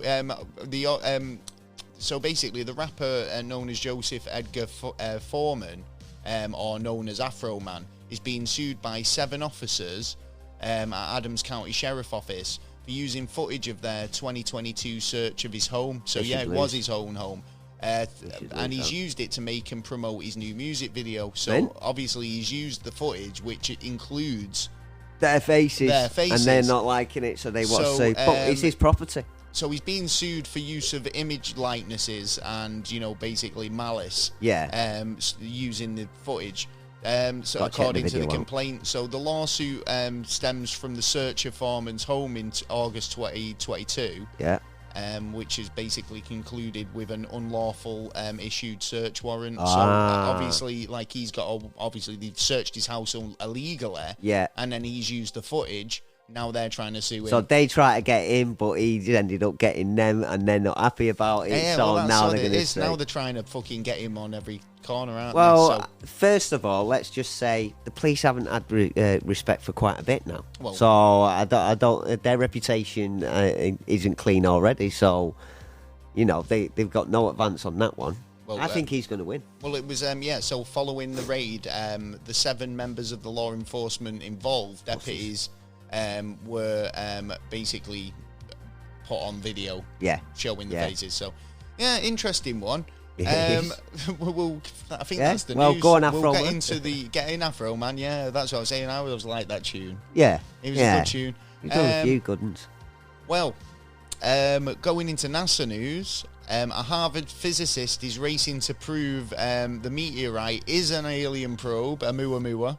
Ah, right. Yeah, I've been hearing something else. Well, actually yeah, well, about this is that. the thing. Oumuamua's basically been proven now it's not. It's just an asteroid. What is it? The song, that's what they're saying. Yeah, because they keep But changing now the mind. this physicist who's been claiming that it is an alien probe is Yeah. actually now getting to the point where he's like, shit, let's prove it quick. Yeah. Oh, yeah. Well. Yeah. I heard something about a while ago. It's in a book actually. About how they intend to come to the planet where there'd be a big mothership, let's say a Oumuamua, and it's spinning, and little probes will come off it. Well, to that's come onto our planet. according to space.com, an alien mothership is lurking in our solar system, Yeah. and could be watching us with tiny probes. This is Yeah. from the Pentagon officials. Pentagon officials. From the AAOA, I think it is. So, I reported that last week. A draft yeah. paper of a Harvard scientist is basically, and the head of the Pentagon's UFO office Yeah. has raised the idea that an alien mothership could be in our solar system, sending out tiny probes to check us out. But see, I've heard something that may be coming up soon, and the guy hasn't been wrong, to be honest, up to now. And it, Okay. Well, why? What's that? Is it an well, alien invasion? yeah, basically, the premise is stuff that's already happened, like the balloons and stuff going up in the sky and that. Oh, with what we did the show on. Yeah. About, yeah, the weather balloons. The next event, the next big event, is supposed to be a UFO, which will be a non-government controlled drone, which will shoot down a plane. Oh, you said this. Yeah, potentially. Yeah. Potentially, this is maybe. something that I don't know. There's been a whisper about it, but there has been for a I long think time. you mentioned it earlier on, actually. Yeah. Well, apparently there's a new UFO hotspot. Oh. Yeah, this area is a new UFO hotspot with 42 suspicious sightings in the last year. Oh, nice. The UFO researchers have identified really good data revealing the West Midlands region of the UK as being a really big hotspot for UFOs and unidentified flying objects since about 2022. See, so it's up the ante at the moment. So far, there's been 42 separate sightings which have actually been reported in the area, which include West Midlands, City Council, Warwickshire, Shropshire, Staffordshire, Worcestershire, and Herefordshire. So England, basically. Basically, yeah. So we're getting a bunch of UFOs Good, ourselves. I like it. I'm still not seen one. I still want to see one. I'm going to have to go camping again If in you life. see one though in Yeah. anywhere, give us a shout. Let us know. Tell Well, us it's what you hard to saw. see through like light pollution as well now. I think there's a bit of Wales that you've got a good chance of having no light pollution, and I think Isle of Man. Just won an Quite a lot of award or something on it. Scotland's quite. Scotland good for it. is, yeah, but as in down this end. Not in Manchester. We're not getting No, any stars. no. You Well, we do look get a you see few, a but- few. Yeah, but not enough. You see, Gary Neville Yeah. knocking around. Yeah, Gary Neville actually, not news, but Yeah. apparently on Mother's Day, Yeah. he was just driving around and he saw this woman who was just like in need. All right. And it turned out she was like a disabled mum, and she was trying to get to a restaurant to meet her kids for Mother's Day. Okay. And she was having a Problem bit of a getting panic there. attack or a problem getting there. Gary Neville bundled her in the car, drove her to the restaurant. Yeah, did you say in that bundle? I can think of He like was back like- of a van. He was like, "Get in there, love. I'm Get in the phoning back. you It was probably what he did. Like, Yeah. you know, swung her in the I'll back of get the you what you van, need. dropped her off at the restaurant, like, you know, Yeah, kicks her out. took some pictures with the kids, and Yeah. then cut off. Good on you. Welcome. Yeah. Do you know what his dad's name is? Neville. Yeah, Yep, yeah, I knew that. Right. Well, anyway, so Amazon, Yeah. they're launching. cock rocket? They're going head to head with SpaceX in a battle for satellite internet dominance. Ah. We want a slice of interesting. the internet We do. satellite pie too, is what We- Bezos is saying.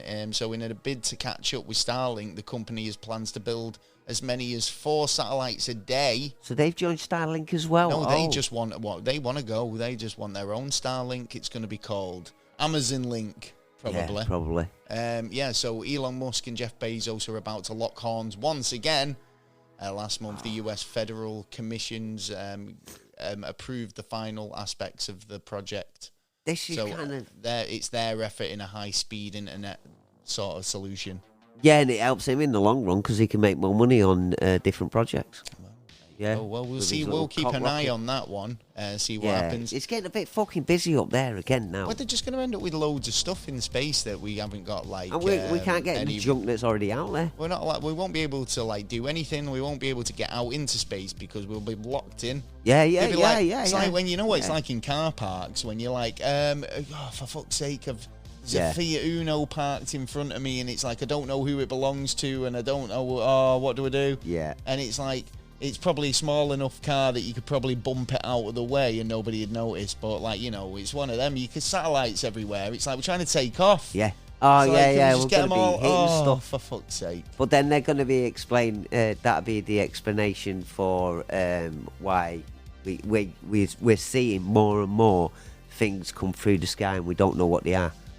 They're not like meteorites Is it or a anything like bird? that Is it because a of the plane? colours that they actually spray out, like green or it will mean that there's a certain chemical in it.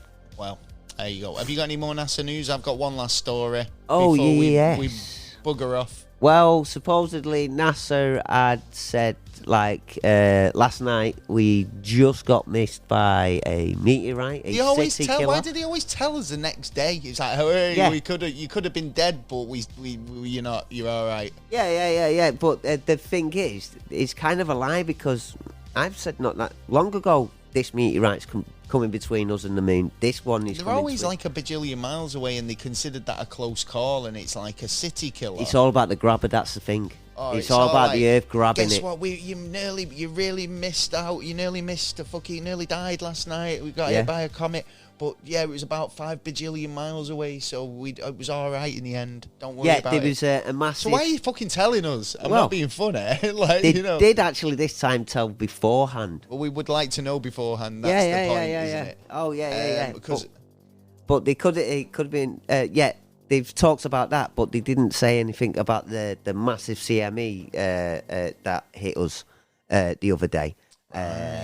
Which it because of the way we haven't been attacked that much lately, that it didn't do that much damage, but there was going to be a little issues over the next couple of days. you know, sometimes radio transmissions go down, Yeah. don't they, and stuff like that. But, Yeah. Well, I've got this last story here, and because it's Daily Star Oh, yeah. that's reporting it, I wouldn't hold too much weight It's in definitely it. true then. Well, it's 100% true. Yeah. It's aliens are stealing human sperm and eggs to create human hybrids.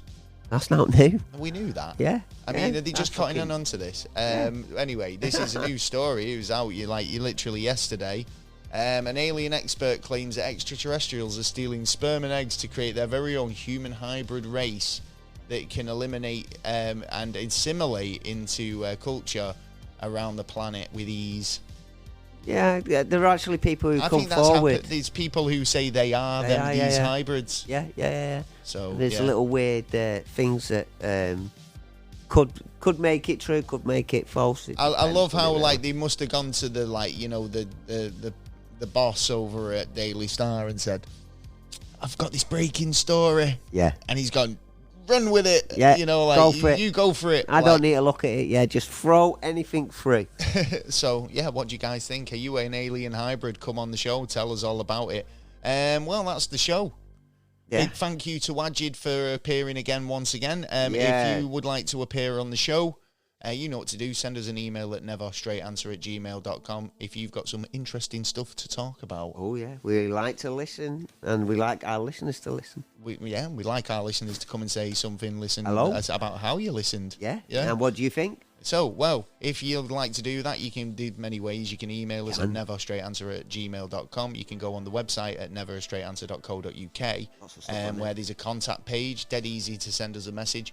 You can comment or leave us a comment on any number of platforms. We are available on all podcast platforms. We are, indeed. Including Spotify, iTunes, YouTube, Yeah. iHeartRadio, Castbox, wherever you get your podcast. Alexa, all you say is, Alexa, play the Never a Straight Answer podcast. Yeah. You can do all that stuff. It's all easy peasy. It is. Yeah, we'll be back Very next easy. week We with will. another show. We will, yeah. We don't know what it's about, because we Well, we'll see you. we'll work always out. plan ahead. Yeah. It's all good. Right, well, that's us. Well, I've been Gaz. I've been Taylor. We'll see you next time. Peace. Oh.